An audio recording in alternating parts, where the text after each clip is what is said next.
台咧係望翻我哋別墅嘅，遠處望大半個三鄉。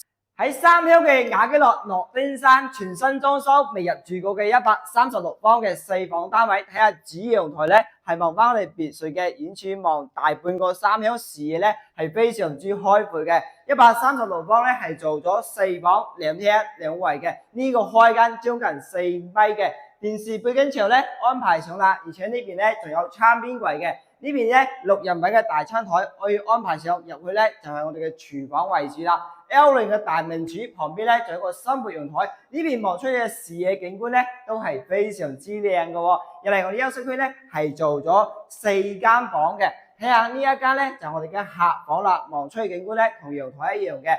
隔離呢一邊咧係做咗3階段嘅洗手間空間啦。過嚟呢一間咧可以做翻個客房空間咧，都係非常之靚嘅喎。而且睇下呢一邊咧，仲可以做翻個父母房。